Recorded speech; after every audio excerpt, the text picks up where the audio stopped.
আলু আর পটল একসাথে মিললেই অনেকটা ভাত একসাথে টেনে দেওয়া যায়, তাই এর নাম হয়েছে আলু পটলের ভুরি ভোজ।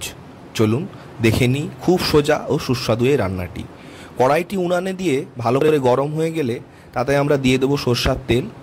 সরিষার তেলটা একটু গরম হতে হবে, তারপরে আমরা দিয়ে দেবো কেটে রাখা আলুগুলো ভালো করে ভেজে নেওয়া দরকার। আমরা এই আলুগুলোকে একটু নাড়িয়ে এর মধ্যে দিয়ে দেব নুন পরিমাণ মতো, আর দিয়ে দেবো রঙের জন্য হলুদ। আলুটাকে তারপরে ভালোভাবে নেড়ে নেড়ে আস্তে আস্তে রান্না করতে হবে। মনে রাখবেন, আলুটা ভালো করে রান্না হলে তবেই টেস্ট বাড়বে। কিছুক্ষণ পরে আমরা দিয়ে দেবো ক্যাপসিকামগুলো। অল্প একটু নাড়িয়ে আমরা এর মধ্যে দিয়ে দেবো কেটে রাখা পটলগুলো ভালোভাবে নাড়িয়ে নাড়িয়ে রান্না করতে হবে। তার আগে এতে আমরা দিয়ে দেবো একটুখানি নুন পরিমাণ মতো।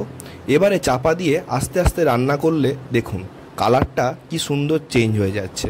আরও কিছুক্ষণ রান্না করে যখন এই পর্যায়ে এসে যাবে, আমরা পটল এবং আলুগুলোকে তুলে নেব। তারপরে আর সামান্য একটু তেল দেবো, তাতে আমরা দিয়ে দেবো অল্প একটু হিং, দিয়ে দেবো কিছুটা পাঁচফোড়ন, কয়েকটা তেজপাতা এবং 2-4টে শুকনো লঙ্কা। এরপরে ঝালের জন্য কাঁচা লঙ্কা, তারপরে আদা বাটা, রসুন বাটা এবং টমেটোর বেটে রাখা অংশটা। তারপরে এটাকে আমরা আস্তে আস্তে নাড়িয়ে নাড়িয়ে রান্না করব। একটা পর্যায়ে দেখবেন এটা থেকে তেল ছেড়ে দিয়েছে, তখন আমরা এর মধ্যে দিয়ে দেবো জিরে গুঁড়ো এবং রঙের জন্য কাশ্মীরি লঙ্কার গুঁড়ো। একটু বেশি দিলেও কোনো সমস্যা নেই। তারপরে এটিকে ফেটিয়ে ফেটিয়ে ভালোভাবে রান্না করতে হবে। তারপরে দিয়ে দেবো এর মধ্যে টক দই দিতে হবে। টক দই দিয়ে এটাকে ভালোভাবে কষিয়ে কষিয়ে রান্না করতে হবে যতক্ষণ না টক দই থেকে তেলটা ছেড়ে দিচ্ছে। তেল ছেড়ে দিলেই এর মধ্যে আমরা কেটে রাখা আলু ও পটলগুলো দিয়ে দেব।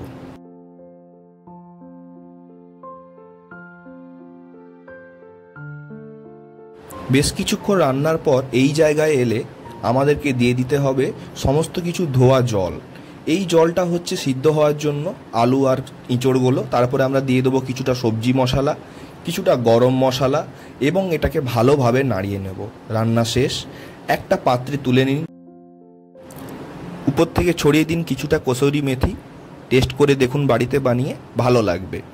রান্নাটি ভালো লাগলে লাইক দেবেন, সাবস্ক্রাইব করবেন, পাশে থাকবেন। আপনাদের একটা লাইক আমাদেরকে আরও ভালো ভিডিও বানাতে উৎসাহিত করবে। ধন্যবাদ।